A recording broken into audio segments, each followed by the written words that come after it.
Hello, welcome to Pride of South London Fan TV. Ali here with a podcast really looking and reflecting on the Arsenal game and then looking ahead to Brentford at the weekend. I only got back from Valencia a couple of days ago, which is where I watched the Arsenal game in a bar. Great city, by the way. Check it out on my YouTube shorts as well. We dressed the stag up as Gary Neville and made him walk around the Valencia stadium as the tour guide greeted him with "What a nightmare." It was funny. Check that out on YouTube shorts. But I did watch the game from a bar. Was disappointed not to be there on the opening night at Selhurst Park. But it was good to watch it from the bar. A good atmosphere in there. And it was interesting to get the game from that perspective. And to be honest, we were what I would expect us to be without Elise. Very good through the middle. The defensive unit was very good, and the midfield duo of Lerma and Decore, fantastic again, like they were at Sheffield United. But I think we lack creativity. It's too much on Eze's shoulders.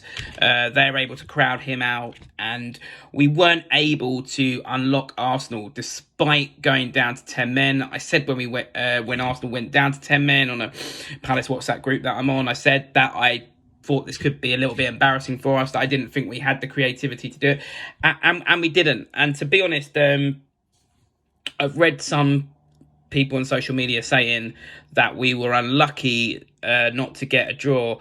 I think we got what we deserved. I think Arsenal deserved to win. If you can't unlock a team with 20 minutes who have 10 men, you don't deserve to win the game. Listen, I know there was the Eze penalty, but there was poor refereeing decisions on both sides, and ultimately, I think their red was a bit soft, if I'm honest, as well.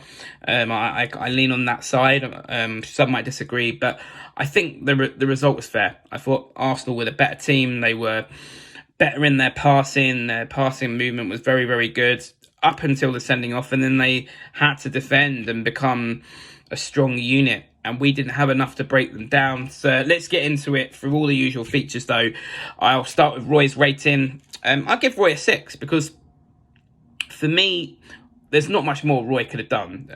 Team selection, I said before the game that I would probably do the same. Just thinking about building on momentum from Sheffield United. And then he brought the subs on, didn't he? He brought Ahamada on.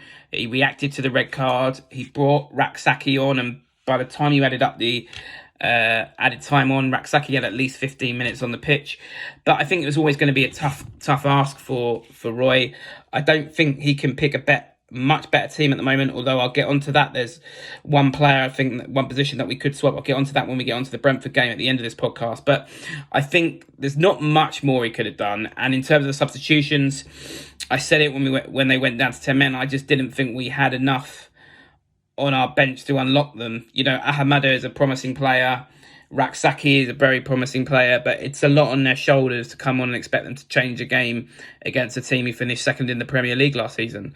We need Elise back, and we need França back, and also I think maybe some more incomings in the transfers. Iniacho being linked, I think that would be a great signing. We definitely need a little bit more, and Roy Hodgson, in his comments to the media this week, has said that he thinks there might be one or two more players coming in. So that will be interesting in the next week or so. So I give Roy a 6. I think he did what he could do, given what he's got available to him at the moment due to injuries and probably the need for two more players. Let's get into man of the match. Listen, before I start on man of the match, I'm going to go for who I wouldn't put as man of the match.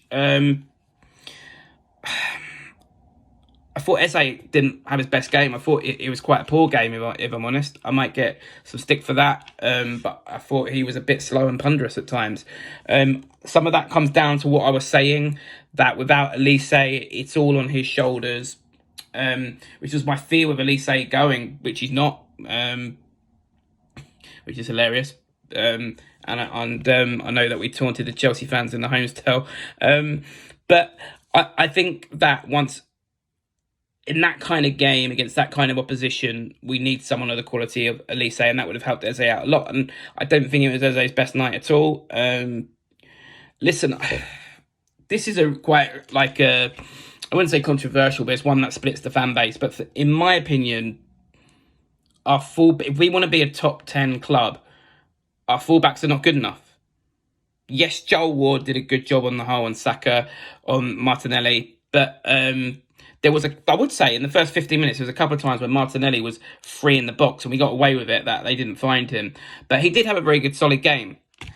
And Tyreek Mitchell, again, against Saka, on the whole, had a good game. There's a couple of times where he let things slip in that first half, but on the whole, again, he did all right, yeah. But are they top 10 fullbacks? And I think in terms of going forward, it proved that neither of them are good enough going forward. Tyreek Mitchell, when he dribbles, slows the play down. Joel Ward is not an attacking fullback. You know, if we want to advance to top 10, as much as I love Joel Ward, and I'm not saying I'd get rid of him, I'd have him in the squad, totally happy with him being club captain. He's the epitome of the spirit of our football club. But let's put it this way, how many top 10 Premier League teams would sign Joel Ward? The answer's none. I'm not sure many, if any, would sign Tyreek Mitchell as a first choice left back. I really do think we need to be looking at the fullback positions. Unfortunately, it didn't come off with Lewis Hall because Chelsea cried about Elise, and are still crying about Elise. It does my head in when other people say we don't need a right back. We've never replaced Wan-Bissaka.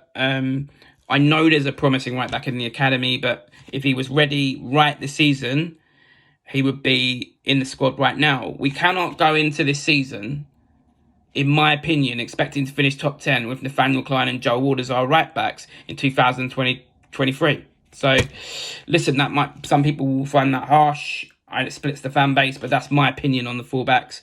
It's a position, both left back and right back. In my opinion, we need a new left back and a new right back. That's my opinion. But man of the match, I found it quite difficult, to be honest, to choose one. I put it out to social media. I thought Jordan Ayew drew the red card, which he does very well. And I think the central midfield combination of Decore and Lerma was very good. I don't think Lerma was quite as good going forward as he was at Sheffield United, but that's understandable. The opposition has improved significantly, and Declan Rice did have a great game for Arsenal.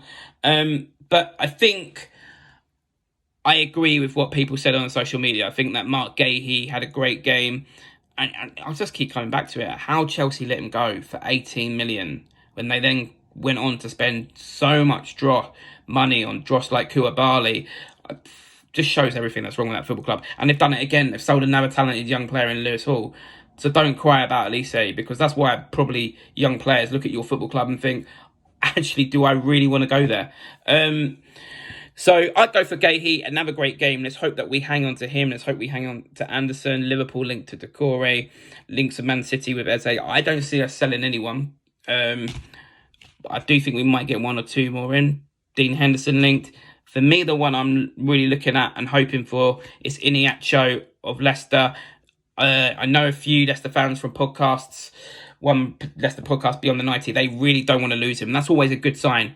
Bournemouth fans were gutted to lose Lerma. You know you got a good player when the fans of that player don't want to lose him. So I think Iheanacho is an interesting one.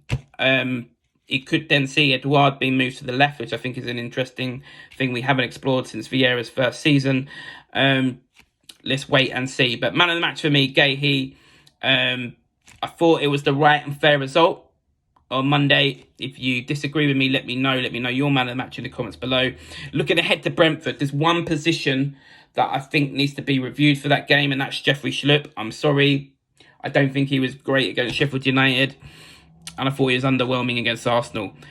I think we can afford to go for it a bit more away at Brentford. I would personally be going for Ahamada in for Schlupp. I'd go for Ahamada on the right and move Ayew to the left where Ayew played towards the end of last season.